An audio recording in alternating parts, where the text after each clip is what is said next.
All right, so most of you guys know that my videos for the most part are about football, and I try to share that as passionate as I am about the game. It's about people, because if we're just teaching the game of football, we're failing our players. You know, there's so much more to it.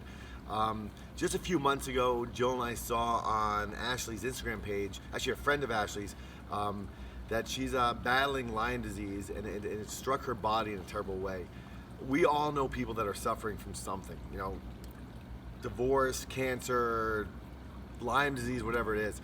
Jill and I, you know, we're so struck by it because when Ashley and I met about 10 years ago, she was a junior in high school, and she was, still is, she's gonna get back to it, a stud. She was doing powder puff, well, playing basketball and soccer.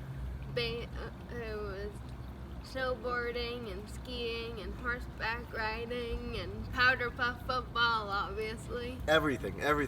And taught her how to catch a football, and she has great hands. I'm not taking credit for it. But how to protect the football. But the thing that moved us, really brought me to tears, was seeing how this disease has struck her body, and it hasn't attacked her spirit at all. Ashley is, in the time we spent together yesterday, so much stronger than I've ever realized, and one of the most beautiful and powerful people I've ever met. So I've asked her to do a little video with me and just share her story about what she's gone through. So I'm going to pass the ball to her. Hey guys, this is my first video, so bear with me. Like Kurt Hines said, I was a student athlete for a long time. I even played soccer in college at Springfield College. I've had 5 back surgeries, but got through those no problem. I got through grad school at Columbia University, even though it was probably one of the hardest things I've ever done. And I'm an occupational therapist. I worked for a year in New Hampshire back home at the Elliott Hospital, and I was loving life. And come June and July, I started getting more and more joint pain, and the fatigue got really bad. But I, again, stuck it out, and I'm a strong woman, and I'm a student athlete, and what do? You just keep pushing through. So I did, until finally I hit rock bottom. I couldn't get off my couch after I got home from work, from the pain and the fatigue. I couldn't get to the bathroom. I couldn't get myself a meal. I told myself I was dying.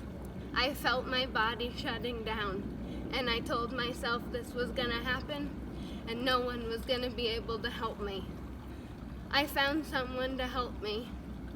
I found someone in my building that was struck with the same disease, and she told me I needed to see her doctor, Dr. Chanowski.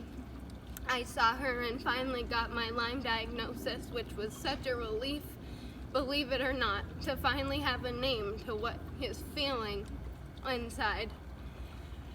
August 23rd was my last day of work. I couldn't remember the last 2 weeks I had gone to work or I drove. It got really scary. My memory got worse. Tremors in my speech. I was unable to walk anymore and take care of myself. So my boyfriend and family stepped up and started taking care of me. I started having seizures when I got cold. Needless to say, we needed to do something different. We came to sunny Arizona, and we're being treated at the Envita Medical Center in Scottsdale, Arizona. They specialize in cancer and Lyme disease research and development and treatment.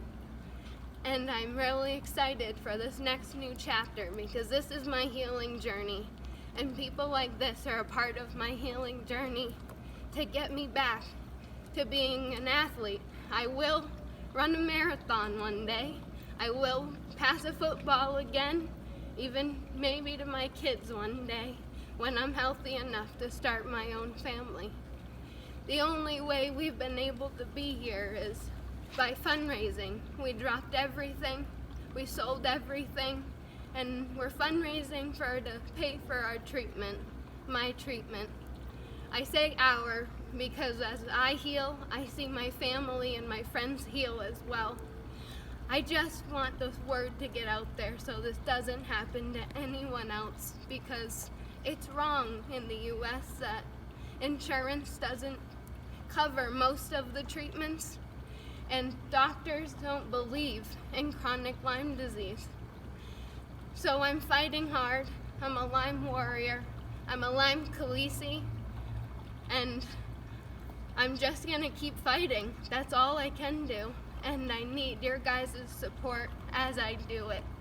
So please follow and share the love and spread the word. And if you have any questions or you want to know more about Lyme disease, just ask.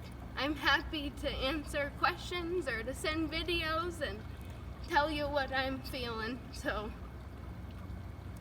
that's You're awesome. pretty much it. No, you guys are awesome. We the last thing I want to say is Ashley's a greater blessing to my family and I.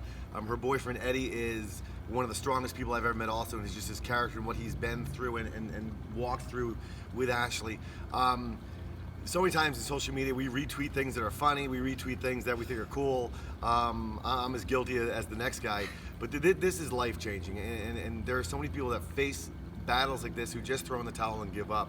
And there's no doubt, speaking with Ashley yesterday, her goals haven't changed. She still wants to open a therapeutic camp for people, individuals, children that are struggling, whether it's Lyme disease or something else. There's no doubt in my mind that she's going to do that. But this burden on them, more than not more than the disease, but in addition to that, it's going to be over $100,000 just to pay for what they see in front of them now. So please retweet, please share, please put it out there, and let's continue changing lives. Stay strong.